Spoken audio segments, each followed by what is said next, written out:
Hi, thanks for joining me again. This is the ASX and sectors weekly chart analysis for the week ending 1st of July 2022. First chart is the XJO, the S&P ASX 200 index. We'll mark the lows of the range. This is where price broke down from most recently. Now this week was the end of financial year, as most people would know, and sometimes in the week or so prior to and just after the end of financial year, some trading happens that is perhaps a little questionable at times. Maybe not every year. It depends on the circumstances at the time in the market. So, if possible, I prefer to just watch what happens in the week prior to and just after the end of financial year, rather than jump to any conclusions. You can see this week's bar originally traded higher, but then traded quite a bit lower as a down bar for the week. Volume was quite high. This would generally suggest that supplies come in, it's overwhelmed the buyers, and price is likely to head lower, possibly breaking down below the previous low. I think I'll just wait and see on this. You might find price comes down to these lows and find some sort of support come in here. If price does break clearly below these lows, it would be significant.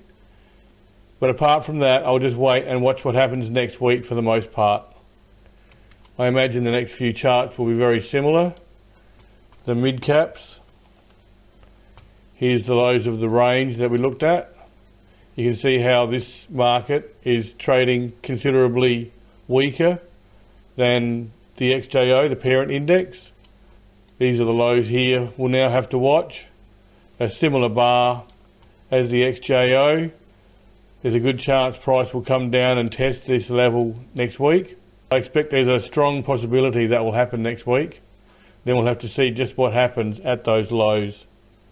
I expect the small ordinaries will be very similar. You can see that the small ordinaries are even trading weaker than the parent index and the mid caps. Here's the lows worth watching. This week's bar very similar to the two previous charts on above average volume. The financial sector. If you mark the same lows in, it's way up here. It was trading much stronger until price broke down here. There is a bit going on in this sector fundamentally, which will cause some pressure on margins for the banks, at least in the short term, and that's caused weakness in the market. And that's what's happened over these 2 weeks here. There was an attempt to support the market 2 weeks ago, but with end of financial year this week, price traded higher initially, like the overall market, but then traded down near the lows of the bar as an up bar for the week on average volume. So that was stronger than the parent index, no doubt, which traded as a down bar on above average volume.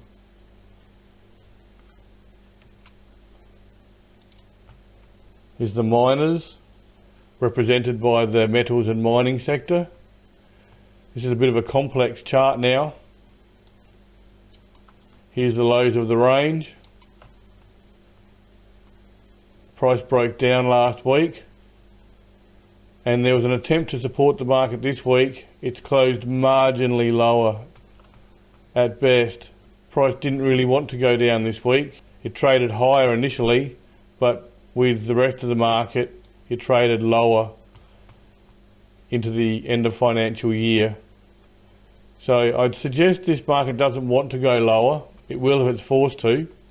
These lows down here is the target if price is forced to move lower. I expect some increased support to be drawn out down here. Once again, we'll just wait and see what happens next week. This is the ASX gold sector. Here's the short-term lows of the range and the longer-term lows of the range. Price is clearly broken down this week. It's trading much lower than the previous lows. I expect the market will have some difficulty in recovering here. At best, you'll see price trade sideways now in a consolidation. It may drift lower initially. I don't expect this level to be recovered very quickly, barring any massive recovery in the gold price.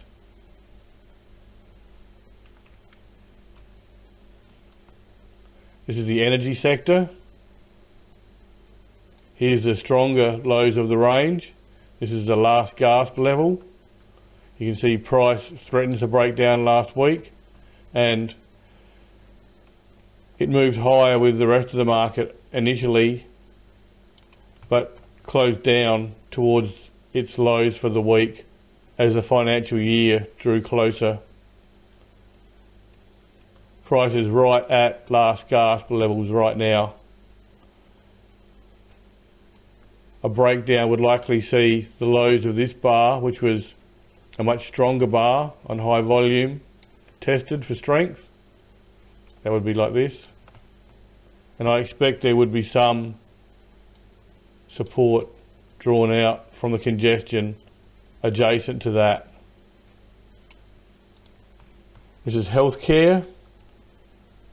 Healthcare caught a bid last week here, and a narrow spread bar closing only marginally lower on really quite high volume suggests there was some consolidation taking place this week. It's right up high in the range, and I estimated this market was under some sort of accumulation previously, and perhaps some of the positions were dumped here. Perhaps all is not lost in this sector right now, and there's ongoing consolidation and perhaps further buying taking place in the market. Last chart is the industrials. The industrials closed higher this week, although closing back at mid-bar on just a slightly above average volume. You can see that price had been trading quite strongly prior to this breakdown bar. The lows of the range weren't threatened really. This was quite a promising bar really, to close higher. The mid-bar close is probably the weakness in the overall market. So it was a pretty good effort really. And I considered this market had been previously under some form of accumulation, and it was actually breaking out to some extent. So maybe all is not lost on this market either. Back to the XJO to finish. This is a really ugly bar, terrible looking bar really. I don't know whether it's been manipulated or not, I really don't. I expect the market will test these lows next week, particularly on Monday, when there's no trading from overseas to cause any issues. Whether we hold on and trade in some sort of consolidation pattern, I'm not sure yet. You'll get a much better idea when we see what happens next week. These lows at 6,400 are really important now. A clear break to the downside would probably see price unable to recover and further downside to come. Okay, thanks for your time. See ya.